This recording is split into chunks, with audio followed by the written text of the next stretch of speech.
Anda akan menyimak Klinik 945 yang dipersembahkan oleh Aredio 945 FM Purwakarta dan Dinas Kesehatan Kabupaten Purwakarta. Terutama penyakit-penyakit yang berpotensi menimbulkan wabah, apalagi ketika memang pandemi gitu ya. Betul. Memang pandemi. Jadi tugasnya apa sehari-hari ya masih di seputaran 3T ya. 3T. Jadi tracing gitu ya. Testing, kemudian treatment gitu. Boleh, Nah, Kak? itu kalau ininya ya kalau ada kasus misalnya ya kita tracing, kita cari kontak eratnya kayak gitu. Kemudian ada kontak eratnya dilakukan testing yang kita kenal untuk dengan memastikan. ya, kita kenal dengan swab kan gitu. Betul. Ada swab untuk PCR, ada untuk rapid antigen gitu. Sedangkan untuk treatmentnya ya lebih banyak kita memilah pasien ini nih masuk kemana nih, apakah cukup isoman gitu ya, apakah harus dirujuk ke rumah sakit. Karena harus dirujuk ke rumah sakit, jadi kita harus membawa kemana rumah sakitnya gitu, yang saat ini masih bisa, yang ada tempat isolasi yang masih bisa menerima kasus COVID.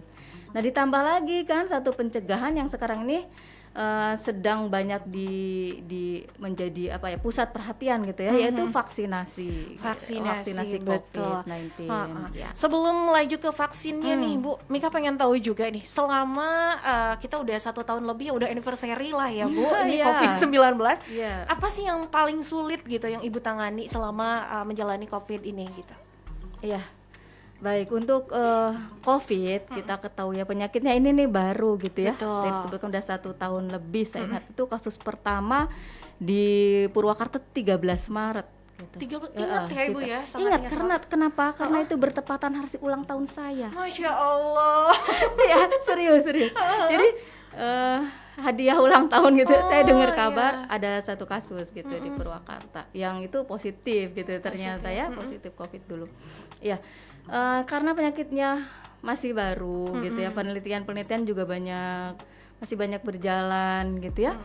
Jadi kita tahu virusnya ini kan ada juga bermutasi gitu ya, bermutasi terus. Jadi bisa dibayangkan kan sulitnya apa, kita sulit mengenali gitu. Kalau namanya musuh kan kita harus kenal dulu dong sama personnya gitu ya. Kalau kita ngomongkan person, kalau ini ya kenal dulu virusnya. Sedangkan virusnya ini masih baru gitu. Betul. Jadi ada perubahan kebijakan gitu ya, yang mungkin membuat juga masyarakat juga akan bingung juga gitu ya.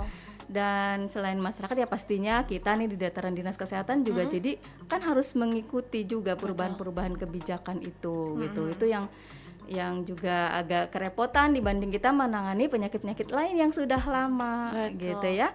Pemahaman masyarakatnya juga masih banyak masyarakat yang belum paham sepenuhnya gitulah, masih kebawa yang namanya hoax yang nggak benar gitu ya, namanya hoax yang nggak benar gitu ya. Seperti itu. Kemudian juga ini yang saya ini kan masih ada aja stigma kepada penderita COVID-19 gitu. Family ini jangan sampai ya, misalkan gini, ada yang positif kemudian kan harus diisolasi memang.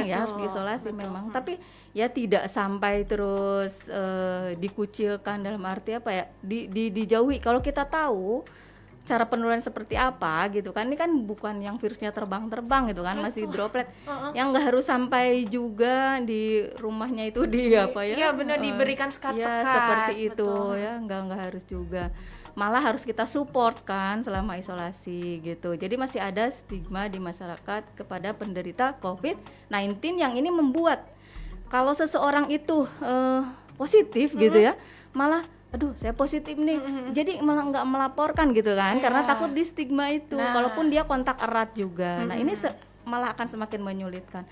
Kalau dia sembunyi-sembunyi dan akhirnya nggak isolasi ataupun nggak karantina mandiri, malah pergi kemana-mana, yang terjadi adalah penularan yang semakin meluas. Kemudian sekarang juga ada yang nggak mau kita testing gitu karena takut nanti jadi positif gitu kan. Ini kan juga karena stigma kan. Betul. Coba kalau kita anggap penyakitnya ya ini ajalah sama seperti flu gitu. Tetapi karena penularannya lebih cepat, kemudian juga gejalanya juga lebih berat gitu ya dibanding yang flu biasa, maka dia harus isolasi, dia harus karantina karena kita masih pandemi nih gitu, karena kekebalan terhadap COVID-nya belum seperti pada influenza. Nah, betul.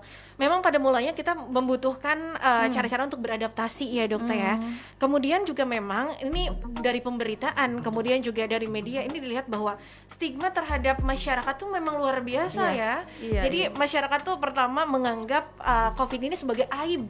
Itu dia. Itu dia. Dan aduh, ini ketika apalagi pertama-tama mungkin ya iya, pertama kali betul. ada itu sampai ketika dikuburkan atau sampai Ditolak gitu nah, kan, itu. Teh Mika. Aduh ya Allah. Miris sekali gitu ya. Iya, betul. Padahal kalau yang meninggal tetapi udah prokes gitu kan, itu justru aman. Aman, Yang betul. terjadi karena ada stigma, karena khawatir di masyarakatnya tidak diterima, yang benar-benar COVID, ketika akan pemulasaran jenazah dia menolak gitu untuk dilakukan pemulasaran jenazah secara protokol kesehatan, Nah, karena itu takut dia, nanti dokter. ditolak.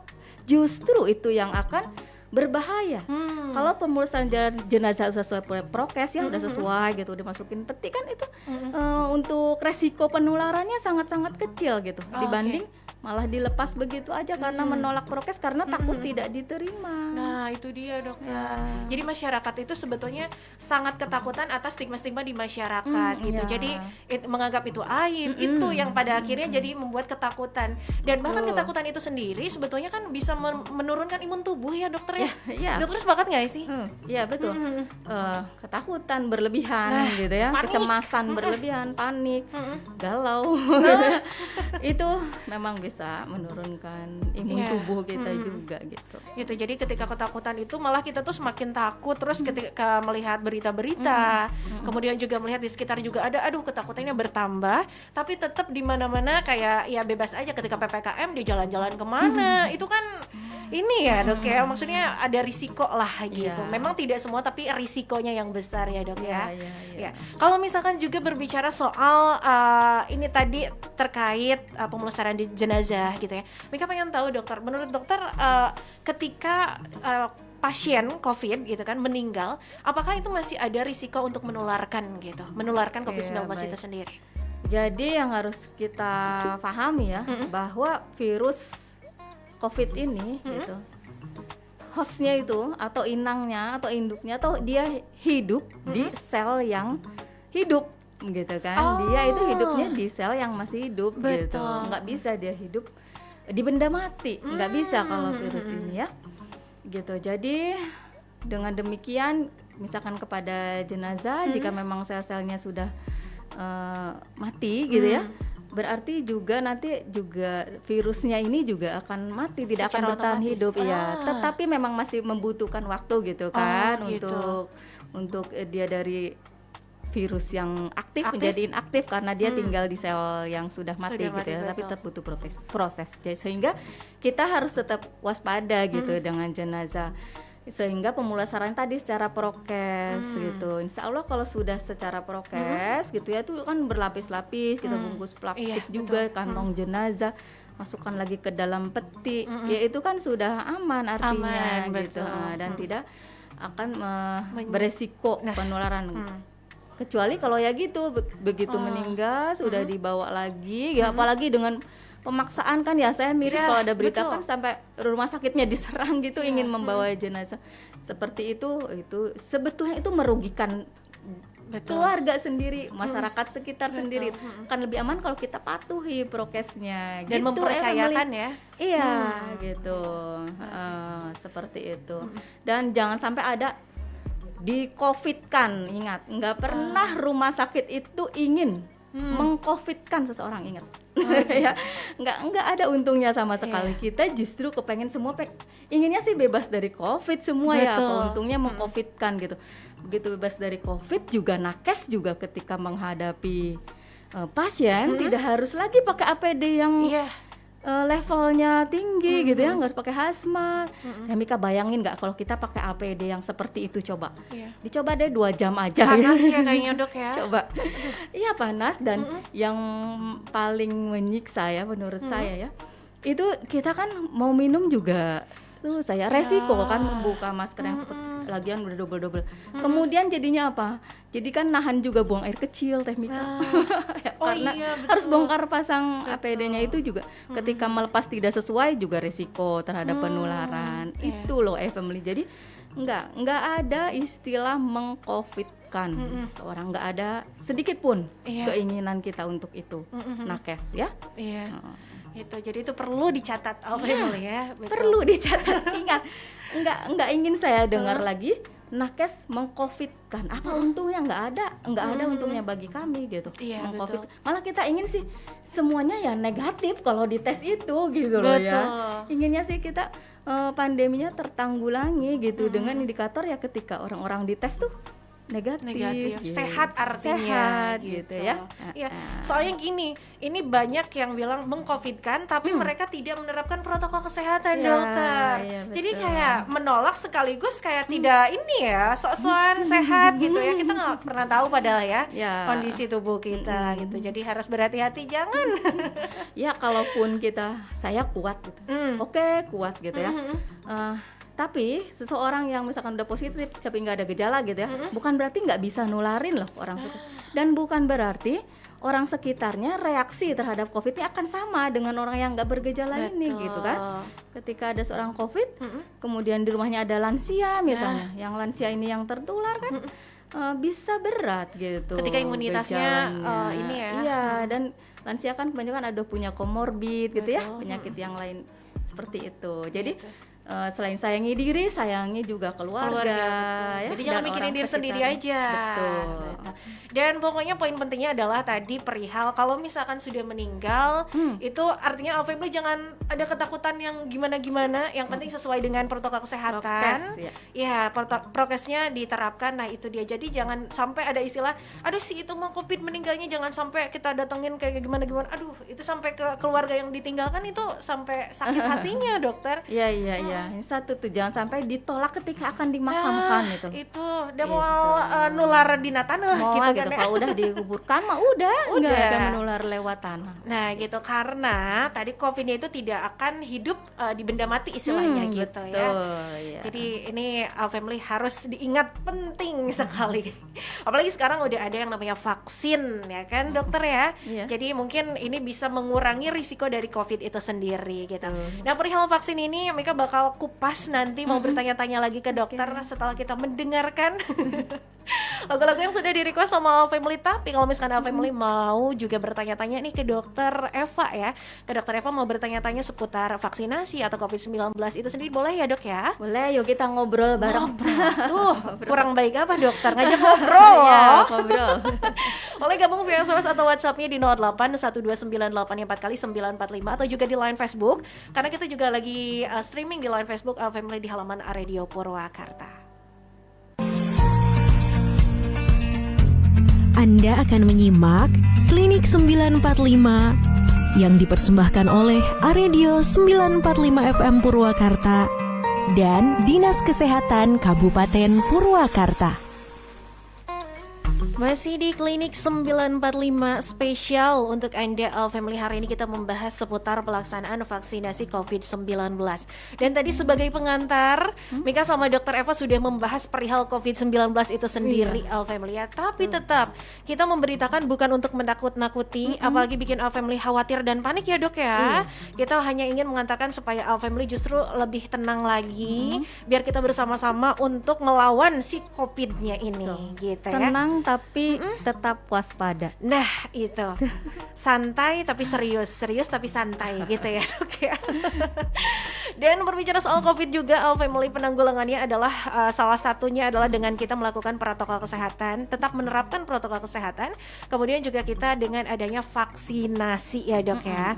Dan boleh tahu nggak sih dokter, ini perihal vaksinasi itu sendiri, apa sih kegunaannya, manfaatnya, bagaimana kemudian ia melawan COVID-19? Iya. Jadi vaksinasi ini ya, sebetulnya memang kan sudah sejak dulu vaksinasinya sih ya, untuk melawan penyakit-penyakit yang memang bisa dicegah dengan imunisasi atau vaksinasi ya, itu. betul. Nah, jadi vaksinasi sendiri ada suatu upaya memberikan zat aktifnya dalam bentuk bisa itu virus ataupun bakteri yang dimatikan atau dilemahkan gitu ya, kepada tubuh gitu, agar tubuh menciptakan kekebalan tubuhnya atau membuat kekebalan tubuhnya gitu ya, atau meningkatkan kekebalan tubuh yang udah ada seperti itu, sehingga jika suatu saat dia terpajan oleh penyakit tersebut tidak menjadi penyakit yang parah gitu, dan tidak menyebabkan kematian, tidak sampai menyebabkan kematian seperti itu. Sehingga manfaat vaksinasi sendiri ya, secara umum yang pertama berarti untuk menimbulkan kekebalan tubuh gitu ya, kekebalan tubuh seseorang gitu. Kemudian yang berikutnya adalah untuk mencegah penularan gitu kan, mencegah resiko penularan terhadap orang-orang di sekitarnya gitu. Kemudian yang berikutnya, jika pun terkena, kita kan ini nggak terkena gitu ya, tapi kita nggak ngerti kondisi tubuh masing-masing orang. Ada yang kekebalannya langsung tinggi, ada yang respon terhadap vaksinasinya lama gitu. Nah, kalaupun nanti sakit atau terpapar virus tersebut gitu, tidak menjadi sakit yang parah gitu. Nggak sampai harus dirawat lah gitu ya, atau malah tidak sampai menyebabkan kematian gitu. Nah, yang berikutnya nih. Yang berikutnya ini penting menurut saya, karena manfaat vaksinasi yang berikutnya adalah untuk menimbulkan atau menciptakan yang namanya herd immunity atau kekebalan kelompok. Barangkali Teh Mika kan sering dengar sekarang ya, ini sering disampaikan herd immunity gitu ya, kekebalan kelompok. Artinya jika kekebalan kelompok itu sudah ada, maka orang-orang yang tidak bisa divaksin itu bisa dilindungi loh oleh orang-orang yang sudah bisa divaksin gitu. Itu adalah manfaat vaksinasi yang paling kita harapkan gitu ya di atas gitu. Gitu. Betul. Jadi memang ketika misalkan dosis vaksin itu sendiri tidak cukup gitu ya dokter ya, berarti ini bisa dilindungi oleh orang-orang yang tadi sudah melakukan vaksinasi. Sudah melakukan vaksinasi. Tapi memang syaratnya cakupannya itu harus tinggi gitu, tinggi dan merata. Tinggi kalau tinggi ini kalau dalam vaksinasi COVID diharapkan sampai lebih dari 80% gitu ya. Iya. Karena yang 20%-nya ini ya ini angka maksimal lah ya, minimalnya harus ada lagi justru mungkin 10% atau 90 kalau bisa sih 100% gitu. Nah, semuanya ya rata. Ya, tapi memang ada yang memang belum bisa divaksin saat ini gitu ya.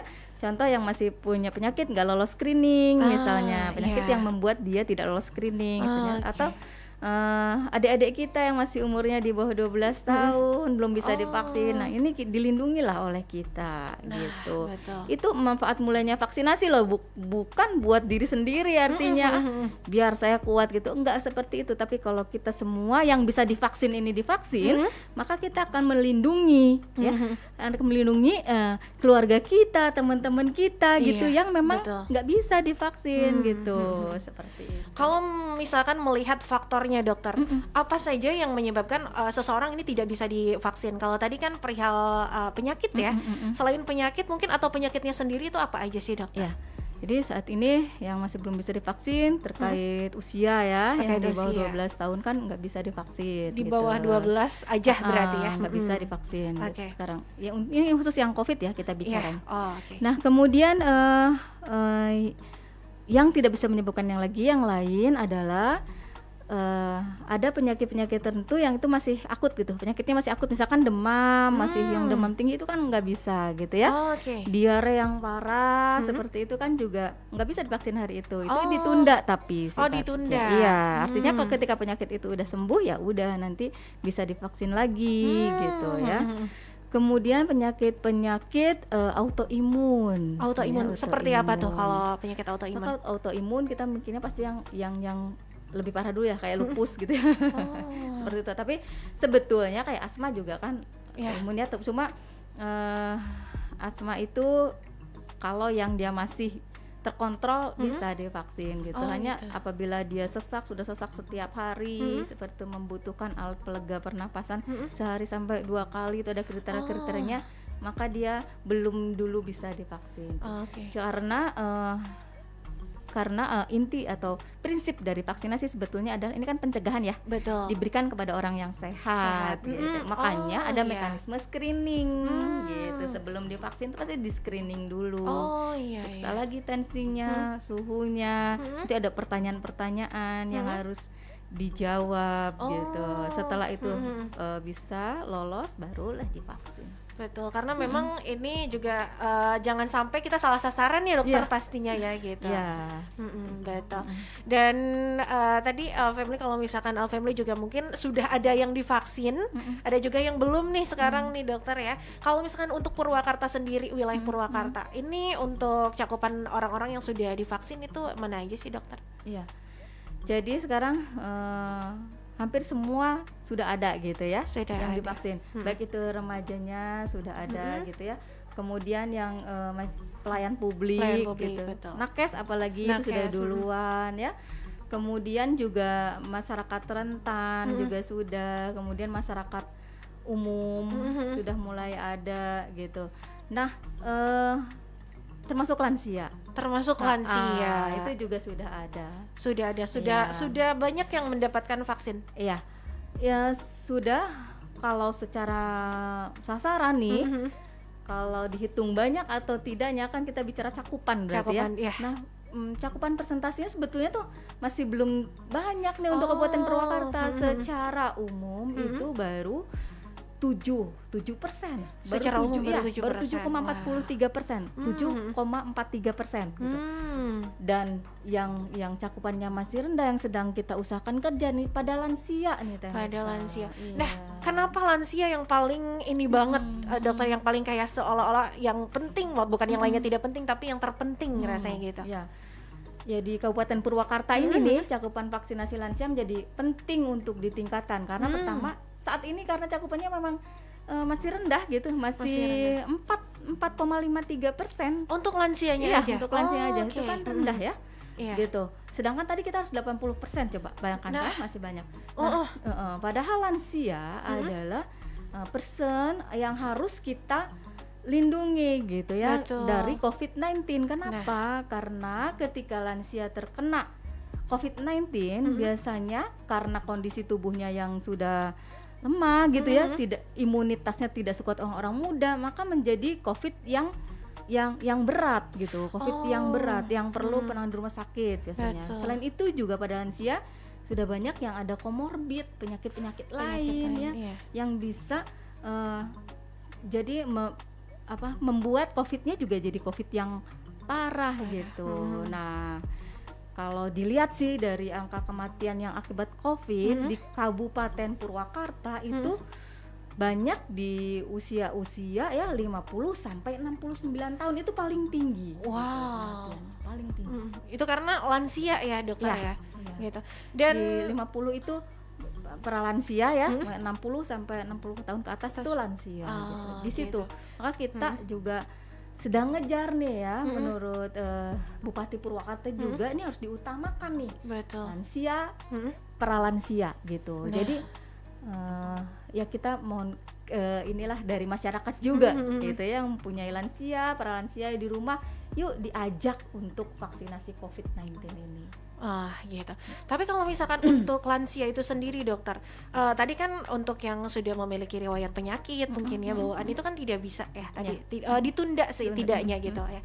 Ini kalau misalkan untuk lansia sendiri dokter gimana itu? Kalau misalkan dia juga ada penyakit atau kan memang lansia yang tidak ada penyakit aja gitu? Jadi tadi ada mekanisme screening ya, yang di dalam screening itu ada beberapa poin yang dijawab gitu ya, atau diperiksa oleh kami tenaga kesehatan gitu. Antara lain kalau lansia ada yang namanya skor untuk kerapuhan gitu ya. Di situ ditanya juga fragility istilahnya. Ditanya juga bagaimana apakah menaiki 10 tangga itu masih bisa misalnya, apakah berjalan 100 sampai 200 meter itu masih mampu misalnya ya, tidak sampai sesak parah. Kemudian ada dia punya penyakit apa aja tuh, nanti ada scoringnya gitu, mana yang bisa lolos, mana yang tidak bisa. Tetapi jangan takut, jangan berarti duh saya lansia pasti nggak bisa divaksin, nggak gitu juga. Ada banyak kok yang lolos juga dari Lolos. screening itu, termasuk poin yang tekanan darah ya. Kalau tekanan darah kan tekanan darah di atas 180/110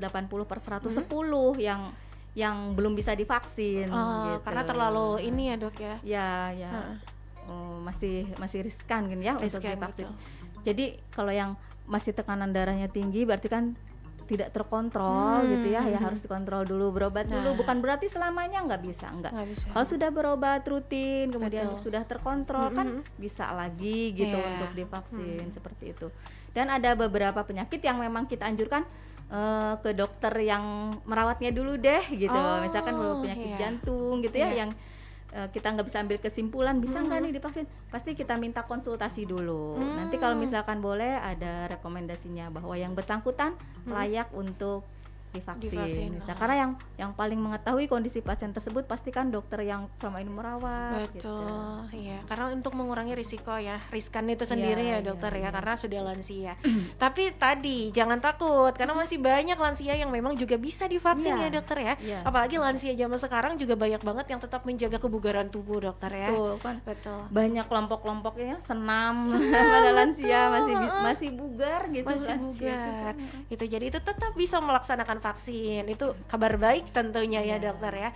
Kemudian juga untuk lansia itu sendiri ada nggak sih kayak misalkan ya dokter ya yang mungkin dia tidak bisa datang ke tempat vaksin. Kalau sekarang tuh ini vaksinnya tuh bisa didapatkan di mana aja sih dokter? Ya, tempat pelaksanaannya Tempat ya. pelaksanaannya Ya. sendiri nih. Di awal kita melaksanakan di Vaskes kan ya, fasilitas kesehatan, baik di puskesmas, rumah sakit gitu. Ada beberapa klinik juga yang pelaksana vaksinasi ini. Vaksinasi. Kemudian saat-saat tertentu ada masal ya. Ada vaksinasi masal, betul. Ya kan pernah dengar mungkin ada di Yang Gunung terbaru tuh yang Sidro, kemarin di Polres ya. ada di GOR, ada di Nah, Polres juga pernah, di rumah sakit, di klinik TNI juga pernah gitu, di beberapa tempat itu bisa.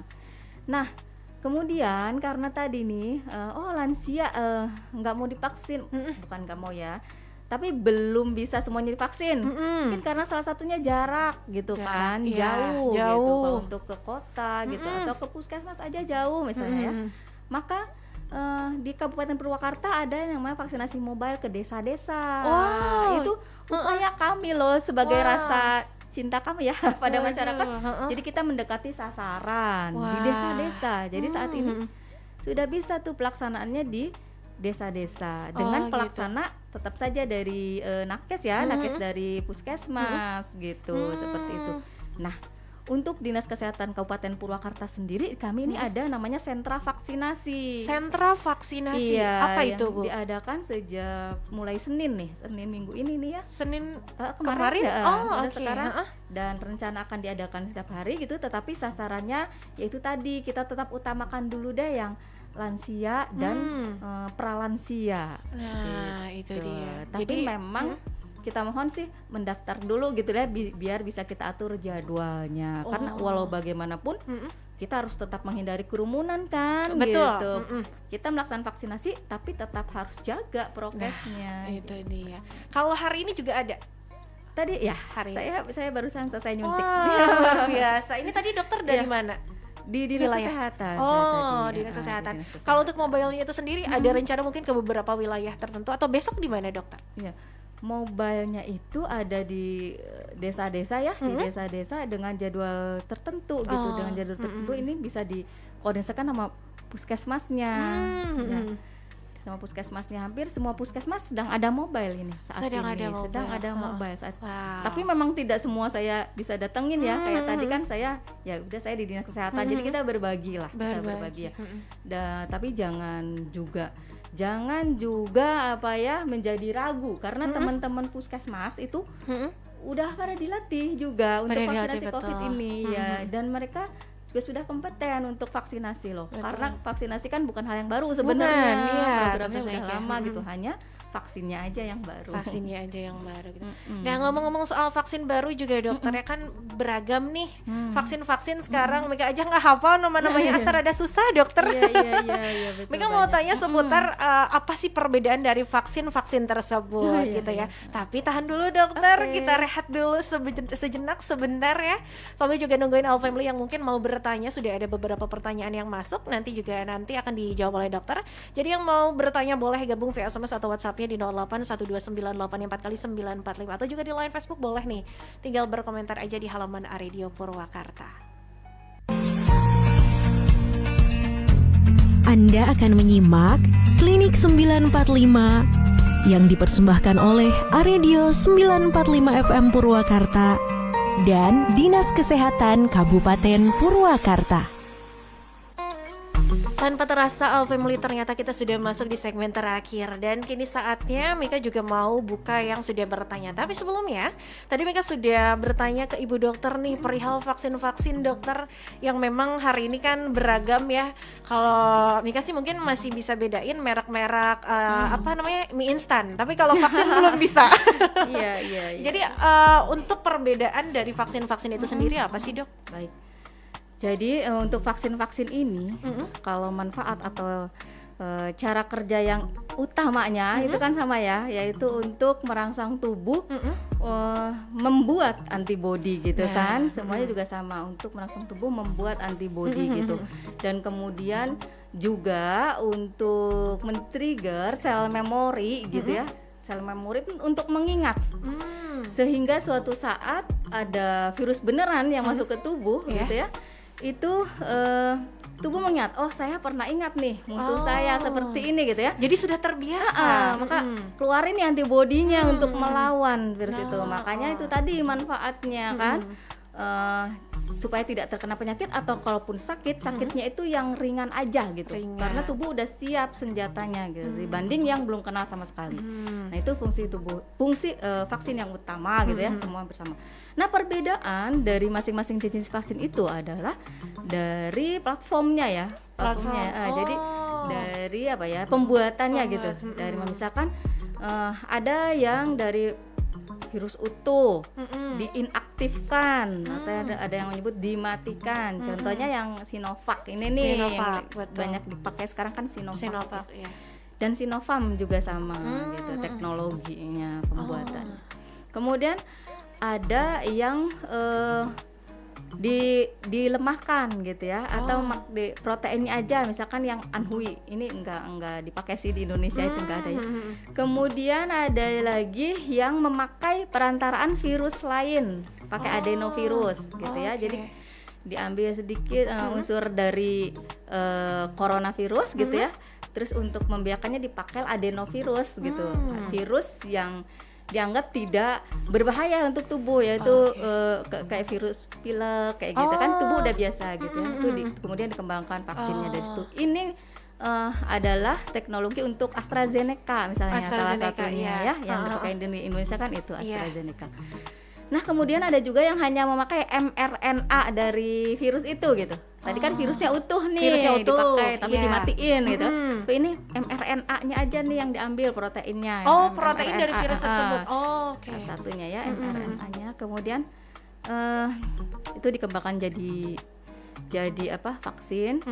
Nah ini teknologi yang dipakai untuk Moderna dan Pfizer gitu. Itu sih jadi tetap kegunaannya tetap sama, manfaatnya, cara kerjanya juga sama, cuman dari platformnya platform pembuatannya aja gitu yang berbeda-beda itu. Sehingga menurut saya sih jangan terlalu banyak permasalahkan lah ya. Vaksinnya apa gitu ya. Iya karena memang pemerintah kan pasti ingin yang terbaik dong buat masyarakatnya gitu. Nah ada sih yang mau pakai yang zat berbahaya gitu kan, enggak juga gitu. Dan pasti dipilih yang sudah ada izin ininya, keluar izin, walaupun itu misalkan izin pemakaian kedaruratan dari BPOM misalkan, kan seperti Sinovac udah ada. Yang Sinovac ini pun fatwa MUI sudah ada gitu. Jadi udah nggak ada yang perlu dipermasalahkan lagi menurut saya gitu.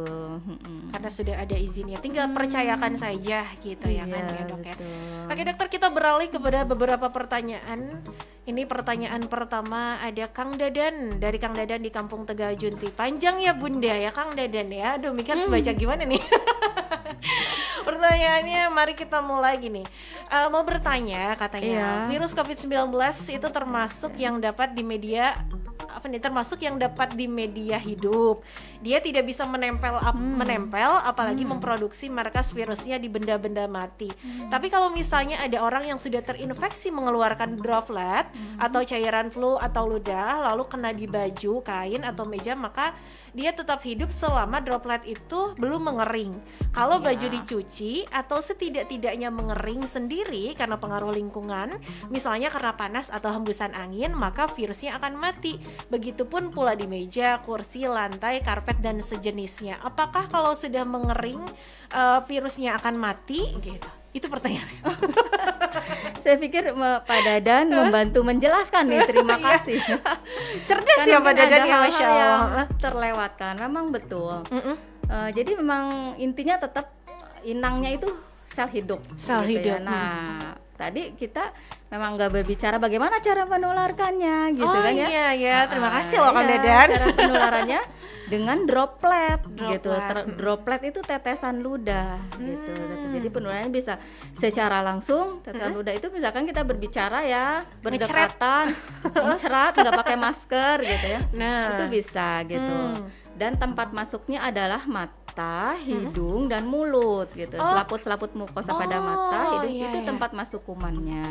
Jadi secara langsung lewat droplet tetesan ludah bisa berbicara kah, bisa batuk kah, bersin gitu ya. Iya. Dan lawan bicara atau kita sendiri nggak pakai masker, dua-duanya lebih resikonya lebih tinggi lagi gitu ya. Semakin dekat semakin tinggi gitu ya resikonya, semakin berjauhan semakin kurang gitu, karena ini kan droplet bukan airborne. Airborne tuh di udara gitu ya, ada di udara gitu. Nah, jika droplet itu menetes pada meja misalnya gitu ya, selama masih ada droplet itu ada selnya ya, ada sel selnya. hidupnya kan dari iya. tetesan ludah gitu. Nah kalau selnya itu masih hidup ya bisa tetap sebagai media untuk virus itu hidup gitu, tempat tumbuh virusnya gitu. Tapi kalau sudah mengering atau sudah kita bersihkan dengan desinfektan, itu berarti sudah tidak bisa lagi. Samalah dengan yang di tangan. Contoh ya, kita bersihin gitu ya, sini kan. Di sini ada dropletnya. Kemudian kita cuci tangan gitu ya, maka ya sudah tidak ada lagi. Tapi cuci tangannya harus dengan sabun atau hand sanitizer, karena protein yang merupakan selimut dari virus ini tidak tahan tuh dengan deterjen atau kandungan-kandungan yang ada di hand sanitizer. Nah, Seperti itu. Jadi memang kita harus rajin-rajin membersihkan permukaan yang sering disentuh. betul. Misalnya kalau Temika di situ tuh harus Ini sering nih. dibersihin. Ya itu Mouse. mouse harus pintu misalnya seperti itu. Gitu ya. Betul. Terima kasih loh Kang Dadan ya, sudah membantu ini mengantarkan. Iya betul. Dan jangan lupa juga ada etika batuk ya. Kalau sebelum Covid ini kita nggak rajin pakai masker kan ada etika batuk. Nah kalau kita lagi sakit, apalagi batuk gitu ya. Apapun penyakit yang kita hindari selain Covid juga TB mungkin ya, TBC betul. Itu juga dengan etika batuk yang benar. Kalau kita lagi batuk, kita pakai masker atau batuknya ditutupi pakai tisunya dibuang ke tempat sampah gitu ya. Kemudian kalau batuk nggak bawa apa-apa, mau menutup jangan pakai tangan gitu, betul. tapi pakai ini. Nah, seperti itu itu dia. Itu etika batuknya tetap dipakai juga sih ketika masa Covid ini kan, bisa juga untuk dari Covid. Nah gitu. Jadi jangan pakai tangan kalau family, pakai lengan ya kalau nggak salah. Ya, lengan dalam. gitu. Tapi memang kalau untuk Covid ini lebih ini lagi ya. Jadi memang masker nih, masker sebagai pelindung kita gitu ya. Makanya wajib family pakai masker. Nggak usah sok-sokan deh. Ini apaan sih? Suka ini orang-orang teh kenapa ya? Setelah yang gini kalau pakai masker nggak kelihatan cantiknya. Justru ada yang pakai masker gitu semakin cool ya. Betul, mau kayak artis-artis Korea kan ya jatuhnya ya orang Indo. Ampun dasarnya. Ada satu pertanyaan juga nih dokter. Ini katanya gini, kalau setelah vaksin ke-1 positif, terus negatif, vaksin kedua boleh nggak katanya gitu. Ini siapa yang nggak ada namanya ya Beb ya? Mulai deh, mungkin pertanyaannya gitu aja dokter. Kalau setelah vaksin ke-1 positif, terus negatif, vaksin kedua boleh nggak? Mungkin setelah divaksin dia terkena COVID, kemudian mau divaksin lagi boleh apa enggak? Iya. Baik. Saya terangkan dulu agak ini ya, masih ada kan waktunya. Ketika sudah divaksin ya, kita tidak terus antibodinya tuh tiba-tiba gitu naik hari itu juga tidak ya. Jadi ada waktunya, ada waktu 7 hari gitu ya, baru kemudian naik pelan-pelan sampai maksimal 10 hari gitu. Kemudian dia juga akan turun lagi ketika 28 hari. Makanya vaksin Sinovac itu harus 2 kali. Ini untuk Sinovac nih khusus ya. Sinovac itu udah 2 kali karena di hari ke-28 udah rendah lagi, jadi harus divaksin lagi. Makanya gitu ada vaksin kedua gitu loh. Nah, kok bisa terinfeksi lagi ya gitu ya? Ada banyak pertanyaan seperti itu. Bisa saja bukan, ingat vaksin COVID tidak bisa menimbulkan penyakit COVID itu sendiri. Kadang-kadang aku habis divaksin malah jadi positif. No, bukan dari vaksinnya loh. Karena ingat, vaksin itu kan tadi virusnya udah dimatikan, diinaktifkan gitu. Kalaupun ada yang setelah divaksin terus positif, bisa jadi sebelumnya terkenanya. Kan ada yang namanya masa inkubasi ya. Jadi ketika divaksin belum nampak gejala-gejalanya gitu. Bisa jadi seperti itu, atau memang terinfeksinya setelah divaksin, segera setelah divaksin itu terinfeksi misalkan. Kita tahu antibodinya belum begitu tinggi, belum gitu. Jadi ada proses tubuh membuat antibodi masih rendah, dia sudah terinfeksi misalnya. Ya seperti itu. Jadi bisa saja positif, atau menjelang dosis kedua nih kan udah naik terus turun lagi ya. Nah itu ketika harus di booster lagi gitu ya, belum sempat di booster misalnya terus keburu ada virusnya yang masuk. Kebetulan virus slotnya tinggi gitu, virus yang masuk tuh banyak gitu. Kondisi tubuh lagi turun, nah itu bisa juga positif. Nah, bisakah divaksin dosis kedua? Tentu saja bisa ya. Dan itu bukan berarti vaksin yang pertamanya hangus ya. Karena pertanyaannya gitu, ini tinggal kesini. Apakah vaksin pertamanya hangus gitu? Artinya dia harus divaksin 2 kali lagi gitu ya?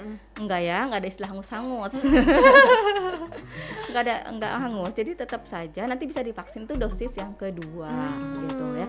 Kapan itu? Nah, sampai saat ini pedoman yang saya pegang gitu ya, dan itu masih 3 bulan gitu jarak waktunya setelah sembuh. Setelah dinyatakan sembuh baru bisa divaksin lagi 3 bulan.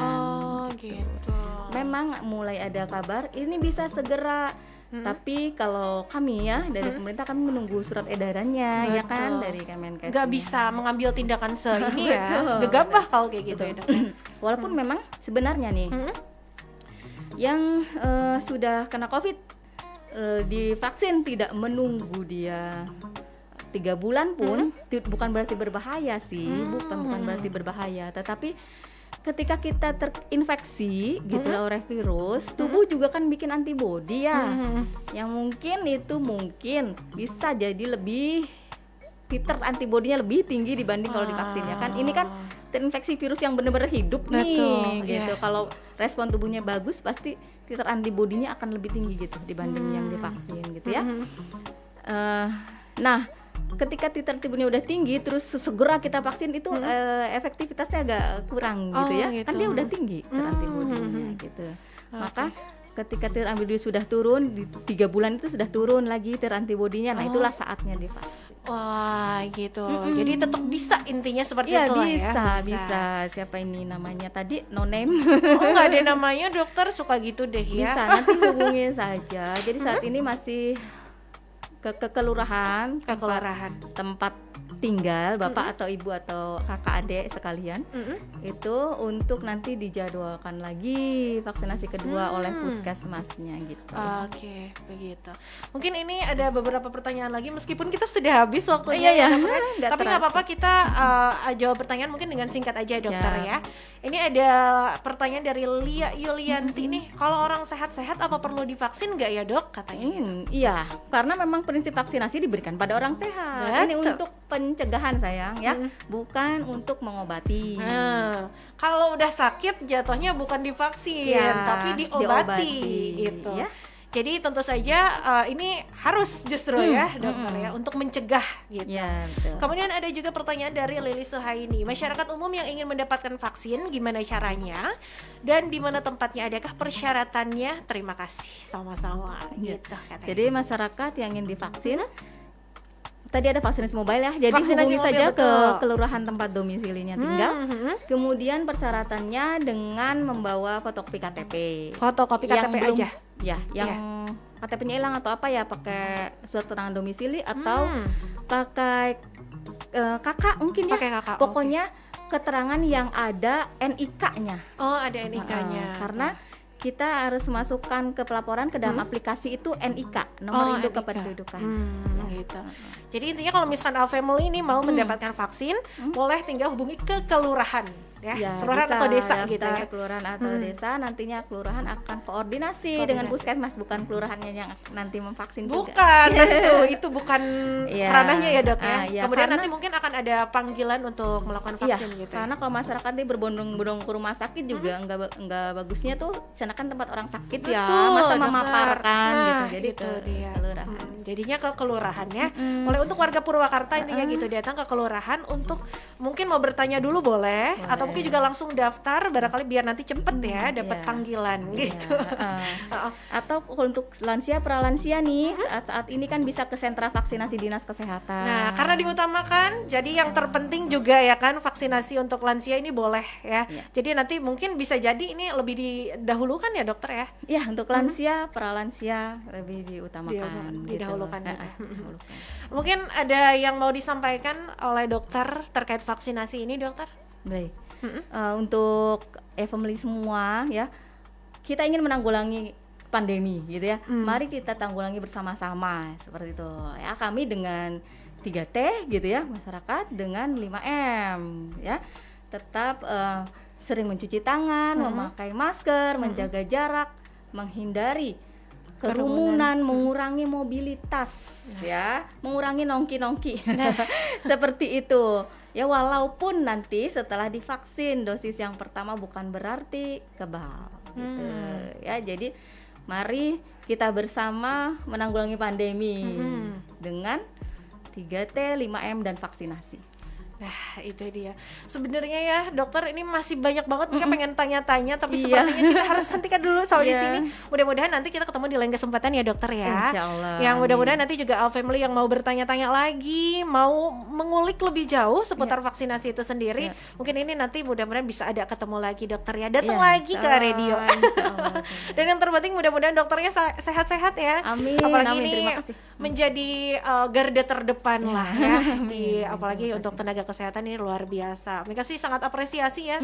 Luar biasa, mudah-mudahan sehat selalu pada intinya seperti itu. Dan juga terima kasih untuk Anda All Family yang sudah mendengarkan dari jam 12 sampai dengan jam 3 sore hari ini.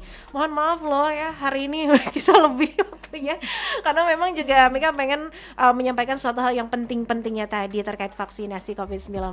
Dan untuk yang mau bertanya-tanya lagi besok mungkin ya, tapi besok nanyanya jangan vaksinasi. Oh, besok lain cerita All Family ya. Yang mau request lagi boleh besok, yang mau berkabar lagi besok besok mulai di Teras 945 di jam 12 sampai dengan jam 3 sore. Mika pamit.